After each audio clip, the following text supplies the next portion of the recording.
we've lost this election massively, right? And we need to come to terms with it and make space and give opportunity to the newly elected leaders and respect them and support them so that they can succeed, because it's Botswana's success that's most important. Botswana has a brand new president. His name is Duma Boko, in the most democratic process possible. Congratulations. Congratulations, Botswana. Botswana is one of those countries, unlike many African countries, democracy is upheld. No wars, no tribalism, no major issues like that. Okay, one of the biggest issues they have is perhaps elephant. Botswana is the biggest chunk of elephant from Africa, the home to the largest elephant population in the world. Yes, it is estimated about 130,000 elephants in Botswana. That's a nation. Okay, so first we're going to listen to a little speech of the brand new president so you can understand who he is, and we're going to get back to this very quickly. Okay, let's go. History does not offer us any blueprints. History offers us counsel and examples of how to do things and how perhaps not to do them. So those who think we go to history and we find some system complete, we call it capitalism. We bring it and we apply it. Or we find some system complete, socialism. They are wrong, plain and simple.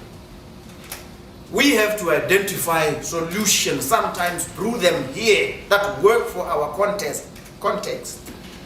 We have to identify what works for us in Africa. You can't take capitalism or socialism and come and apply it to Africa. I think that's very interesting. I'm liking him already. So this man is very interesting.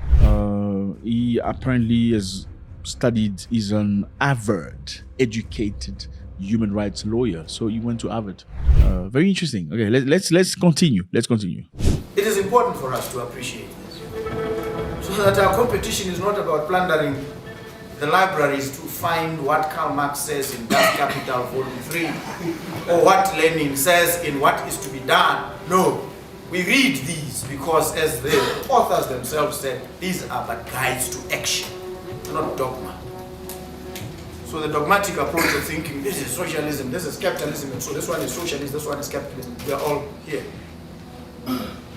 And if you want to label me at any point in ideological terms, I belong to the social innovation movement. I want to create, I want to reimagine. And that... You want to create and reimagine. The man is blatantly rejecting capitalism, as you can hear. Let's go. Italian philosopher Giambattista Vico says we can reimagine society because we created it. Society is an artifact. We create things and then we become prisoners and we think they can't be changed. We change them. And we can change them any which way, depending on whether it works for us, works for our people. And it need not be the same thing that anybody else is doing. This is the problem that the BDP faces. What they inherited, they can only tinker with at the margins. No, we want solutions that work for our people, for our country. And when we get into this terrain, you realize you must approach it with an open mind. There are no blueprints. We will sit, we will quarrel over things and we will resolve them. We will strike compromises here and there and we will proceed. When we realize this is not the right way, we will change course. This is what politics is about. It's not that narrow understanding of it's either reformist or revolutionary. Revolutionary meaning replacing wholesale something with something totally different and complete. Politics is more dynamic, more interesting, more engaging than that. And we need to rescue politics from this caricature that it has been placed in. So this is the platform of books. And so it means none of us hold the wisdom. All of us must find the wisdom. And when we approach the task of finding that wisdom, that truth, we are all humble seekers after the truth. All of us. How can we not be humble when we are seeking after the truth? This is the whole idea. Hey fellas, that is Duma Boko, brand new president to Botswana. Botswana, for those of you who don't know, this is the map. It's right here in Africa. Beautiful place, lovely people. I have never been there before. Yeah. I want to go to Botswana, but I've encountered some people from Botswana. They're generally very, very nice people, very welcoming. One of the most stable democracies in Africa, no doubt about it. You have Botswana, you have Ghana, Senegal, some of the nicest places you can possibly be. Botswana is also the biggest producer of diamonds in Africa and the second biggest producer of diamonds in the world, second only to Russia. You can imagine there's a lot of money to be made in Botswana, but also they're very organized. Trust me, you cannot take your other African mentality, you know what I'm talking about, to Botswana. Very clean place, a very interesting setup. Botswana is also home to the largest number of elephants in the world, like I said earlier. Very interesting. There's so many elephants that the country was very, very tired of that. They had to find a solution. They sent a few thousand elephants as a gift to Angola because, just imagine, too many elephants. This brand new president is replacing the president that was part of a political party named the BDP. And the BDP has been in power for the past 58 years. That's almost 60 years.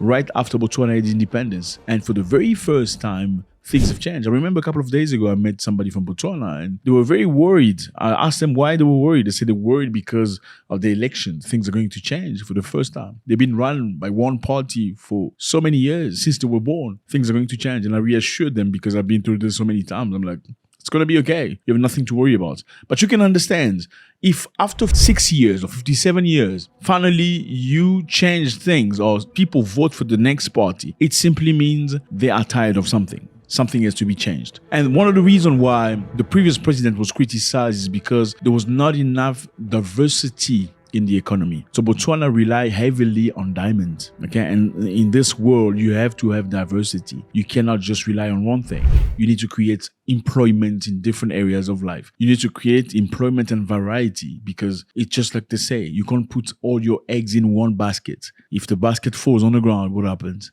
It's going to be very dangerous.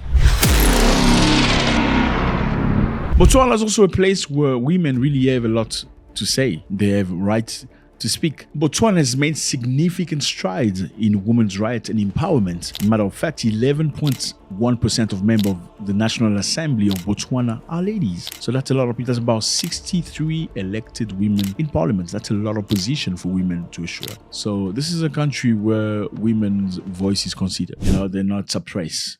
And it's a lovely place to be. And definitely somewhere I would suggest many of you guys who've never been to Africa to go visit. Absolutely. So let's see what's going to happen. I want you to tell me how you feel about this brand new president who's been to Harvard University. And we hear high things about such people. And he's very openly rejecting the idea of capitalism and socialism. So he wants to find something for Africans, especially for Botswanans. Something for them that works for them, not a copy and paste system like everybody does. Let me give you an example for you. Very simple. This is Libya.